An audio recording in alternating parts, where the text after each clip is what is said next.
dan kewajiban warga negara Indonesia. Anggota kelompok kami yang pertama adalah Noraini Latifa dengan NIM 224 10 10 10 06, Linanda Safitri dengan NIM 224 10 10 10 49, Erlin Nuria Safitri dengan NIM 224 10 10 10 84, Muhammad Amirul M dengan NIM 224 10 10 11 18, dan Adinda Salsabila Zahra dengan NIM 224 10 10 11 40 dari kelompok 4 kelas PKN 70. Konsep dan urgensi harmoni kewajiban dan hak negara dan warga negara. Hak adalah kuasa untuk menerima atau melakukan sesuatu yang semestinya diterima atau dilakukan melulu oleh pihak tertentu dan tidak dapat oleh pihak lain. Kewajiban adalah beban untuk memberikan sesuatu yang semestinya diberikan atau diberikan melulu oleh pihak tertentu, tidak dapat oleh pihak lain. Hak dan kewajiban warga negara dan negara Indonesia diatur dalam Undang-Undang Dasar Negara Republik Indonesia 1945 mulai pasal 20 sampai 34, termasuk di dalamnya ada hak asasi manusia dan kewajiban dasar manusia. Untuk mencapai keseimbangan antara hak dan kewajiban, kita sebagai warga negara harus tahu hak dan kewajiban masing-masing, seperti yang sudah tercantum dalam hukum dan aturan-aturan yang berlaku. Perlunya harmoni kewajiban dan hak negara dan warga negara. Berada di negara yang bersifat demokratis seperti Indonesia, yang bebas mengeluarkan pendapat, yang memiliki nilai toleransi yang tinggi, kita perlu memahami bahwa kesejahteraan bersama sangatlah perlu diciptakan di tengah negara yang memiliki banyak perbedaan seperti ini. Bisa dilihat gambar di samping merupakan contoh keberagaman yang ada di Indonesia. Banyak yang telah merasa bahwa kita telah melakukan kewajiban dan bukan hanya sekedar mengerjakan.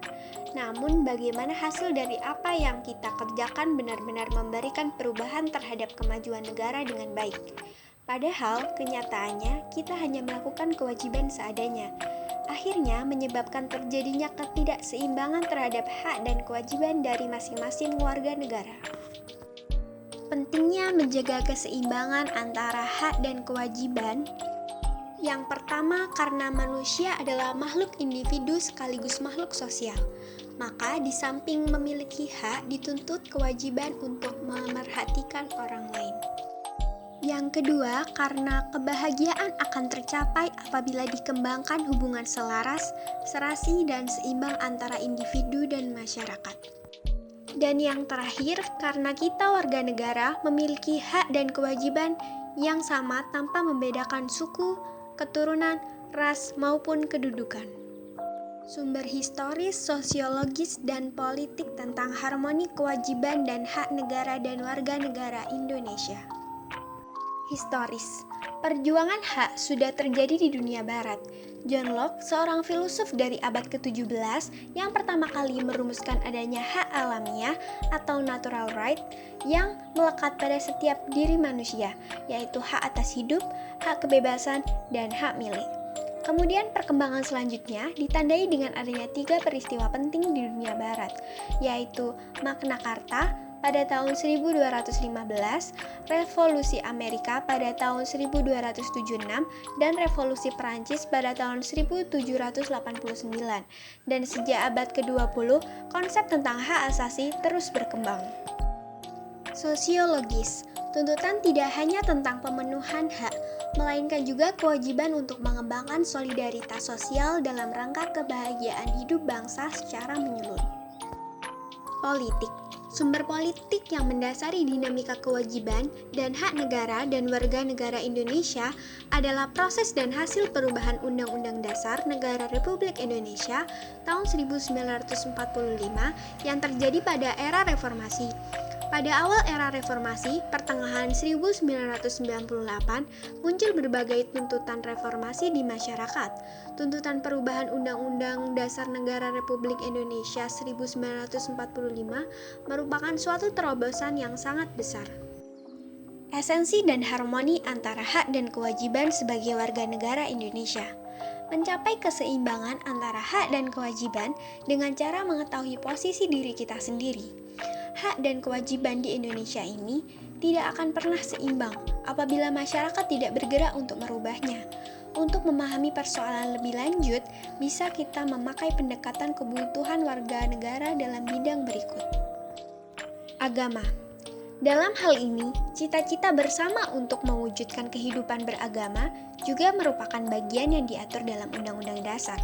Ketentuan mengenai agama diatur dalam Undang-Undang Dasar Negara Republik Indonesia tahun 1945 pasal 29 tentang kebebasan beragama. Pendidikan dan kebudayaan. Pendidikan adalah salah satu bentuk upaya pembudayaan. Melalui proses pendidikan, kebudayaan bukan saja ditransformasikan dari generasi tua ke generasi muda, melainkan dikembangkan sehingga mencapai derajat tertinggi berupa peradaban. Penjelasan tentang tujuan pendidikan nasional dapat kita temukan dalam pasal 31 ayat 3 Undang-Undang Dasar Negara Republik Indonesia tahun 1945. Perekonomian nasional dan kesejahteraan rakyat. Sesuai semangat pasal 33 ayat 1 Undang-Undang Dasar Negara Republik Indonesia tahun 1945, asas perekonomian nasional adalah kekeluargaan. Asas kekeluargaan dapat diartikan sebagai kerjasama yang dilakukan lebih dari seorang dalam menyelesaikan pekerjaan, baik untuk kepentingan pribadi maupun kepentingan umum. Tujuannya adalah agar pekerjaan dapat cepat selesai dan memberi hasil lebih baik. Pertahanan keamanan. Berdasarkan aturan dasar Ihwal Pertahanan dan Keamanan Negara pasal 30 ayat 2 Undang-Undang Dasar Negara Republik Indonesia tahun 1945 bahwa usaha pertahanan dan keamanan negara dilaksanakan melalui sistem pertahanan dan keamanan rakyat semesta atau disingkat Sishan Kamrata. Pelanggaran terhadap hak dan kewajiban warga negara. Pelanggaran hak warga negara terjadi ketika warga negara tidak dapat menikmati atau memperoleh haknya sebagaimana yang ditetapkan oleh undang-undang.